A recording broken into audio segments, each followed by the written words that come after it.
Mesdames et messieurs, ici Chage et on se retrouve aujourd'hui pour parler des spoilers du chapitre 240 de Jujutsu Kaisen. Après que la hype soit un petit peu retombée, bah voilà, ça y est, les vrais sont encore là, même pour parler des spoils. Et directement, on entame, et ça fait depuis longtemps que je vous en parlais, donc avec la cover du Jump qui est juste magnifique. Yuji et Sukuna, oui ça nous hype alors que le combat c'est même pas ça.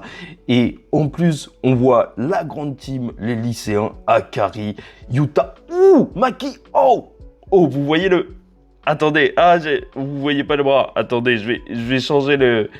Je vais juste vous mettre le bras là. Oh là là là là. Bon, bah là, on est sûr qu'il y a un truc spécial qui se passe avec. Parce que déjà qu'on... on en parlait, mais c'est dingue. C'est dingue. Waouh, mais qu'est-ce qui se passe? Il a un aileron, un truc comme ça? Non, obligé, c'est un bras qui touche l'âme ou un truc comme ça. Ou, bien sûr, théorie sur l'âme. N'hésitez pas à checker. Ah, je suis désolé, mais j'étais obligé de m'arrêter un petit peu. Ah, Kari, il a vraiment un flow. Hein. Sauf que ils l'ont ils l'ont éclairci. Hein. Enfin, ils l'ont éclairci. Dans ma tête, il est toujours plus foncé. Enfin bref, la cover du Jump Giga. Oh, incroyable! Avec Gojo. Oh non! Et ils ont fait un truc. Elle est magnifique. Ça donne tellement envie d'avoir les deux. C'est super beau ce qu'ils ont fait. Bon bref, c'est pas grave. On s'en fout, enfin on s'en fout, ce n'est pas le sujet de la vidéo. Donc, l'idiot de survivant et il faut survivre. Le chapitre commence avec un bref flashback des sorciers discutant en groupe de la possibilité de mener une attaque surprise contre Kenjaku avant que le combat entre Gojo et Sukuna ne se termine. L'ange demande ce qui se passerait si les alliés de Kenjaku attaquaient les sorciers si Gojo perdrait. Akari dit qu'il ne voudrait pas que cela se produise car il aurait déjà fort à faire avec Sukuna.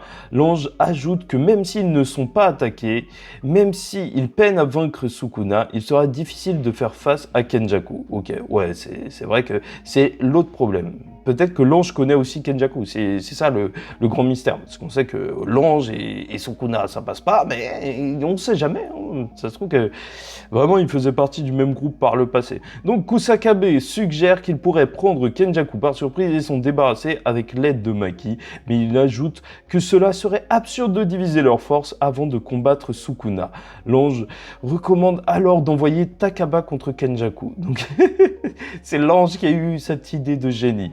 Ok, Akari et Kusakabe doutent de la recommandation de l'ange, mais l'ange dit il se pourrait que la technique maudite de Takaba ait une mauvaise influence sur ce que je m'apprête à dire. Alors s'il vous plaît, ne le répétez à personne, même pas à Takaba, sa technique maudite est... Ok, et on voit. Waouh, et après t'as une page de zinzin. Vraiment, on dirait même pas un être humain. De retour au combat, nous voyons Kenjaku confronté à la réalisation que sa technique maudite a été complètement rejetée. Takaba fait alors porter à Kenny un bandana aux couleurs du drapeau américain et dit en anglais « Tu ne peux pas me battre ». Attends, il faut que je vois ça parce que je le vois pas avec le bandeau américain. Ça n'a aucun sens en vrai, j'aurais même pas dû chercher à voir l'image. C'est vraiment n'importe quoi ce délire. Donc, tu ne peux pas me battre. Kenjaku pense que la technique maudite de Takaba doit consister à créer des phénomènes où il matérialise sa force d'imagination. Ok. Kenny réalise que ces 1000 années d'expérience ne seront pas utiles contre Takaba, mais Kenjaku dit... Même si je ne m'attendais pas à ce qu'un joueur comme lui existe, il y a toujours un point faible dans une technique maudite. Oh, ça c'est la grande phrase d'Itachi. Pour les fans de Naruto, il y a toujours une faille dans un jutsu et tout. Oh là là, ça me rappelle les plus grandes heures de Itachi Uchiha. Donc... L'auteur ne souhaite pas expliquer davantage cette partie du texte, il faut donc la lire par soi-même. Ouais, apparemment c'est des blagues ou un truc comme ça qu'il faut traduire vraiment en long et en large. Je regarderai ça en détail et après je vous traduirai ça lors de la review. Donc un autre personnage y ajoute sa propre observation sur l'état mental de Kenjaku. Ah ça c'est super intéressant. Donc... il va le faire rire avec son gag. Takaba dit que puisque sur le visage de Kenjaku il est écrit « Fais-moi rire » partout, il va le faire rire avec son gag en une seule réplique. « Ne m'épouse pas, je ne veux pas de toi comme Wi-Fi ». Bon après c'est des blagues très très japonaise, hein, ça fait qu'on comprend pas trop, enfin, c'est des jeux de mots et tout. Un autre personnage y ajoute sa propre observation sur l'état mental de Kenjaku. Le groupe discute de Takaba en racontant que, ah ouais, mais il y a des vannes partout en fait. En racontant qu'il a remporté la première place dans un tournoi qui détermine le numéro 1 des comédiens solo au Japon. Ah ouais, c'est... En vrai, il est marrant. En vrai, il est marrant, je crois.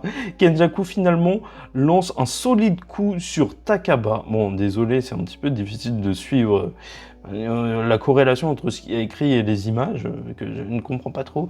Kenjaku a compris que la condition pour la technique maudite de Takaba est la confiance et la certitude de l'utilisateur.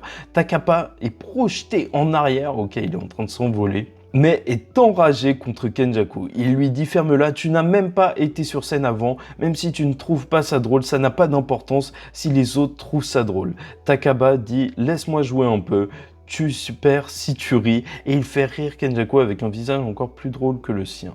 Takaba perd sa confiance en lui en voyant que Kenjaku est plus drôle que lui, il essaie de se rassurer en se disant c'est bon, je suis aussi drôle, je suis drôle, je suis...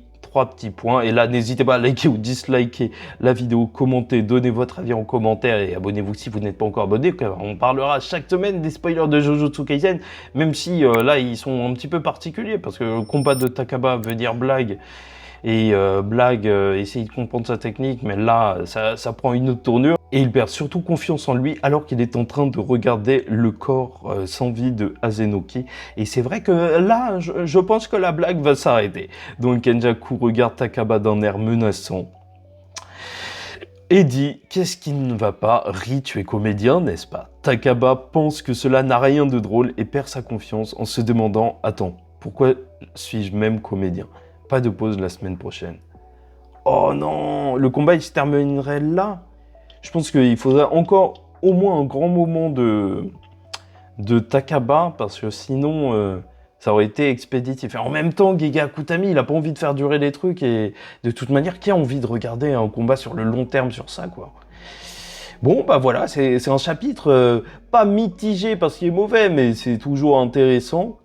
Et voilà, c'est drôle à voir, petites informations ici et là, et surtout, tout joue avec la psychologie de Takaba, hein. Je vous l'avais dit que ce serait le combat le plus intéressant, juste arrêter de faire rire Takaba, et c'est gagné. Mais là, tout de suite, on va voir ce qui va se passer. N'hésitez pas à me dire ce que vous en pensez en commentaire, parce que c'est vraiment un chapitre particulier. Voilà, tout simplement, un chapitre assez particulier. Ça, c'est les textes par rapport aux blagues. Je sais pas si ça vous intéresse, vous pouvez les regarder, mais voilà, ça, ce serait traduire tout l'échange humoristique, entre guillemets. Et c'est vrai que si le leaker, il les a pas traduits, c'est parce que, enfin, il voulait pas prendre le temps de les traduire. C'est que c'est vrai que... Je sais pas si c'est le plus pertinent, enfin je regarderai ça en détail pour la review. Faites attention à vous en attendant que le combat de Sukuna reprenne. Allez, je vous dis ciao tout le monde et surtout paix sur vous. My best friend!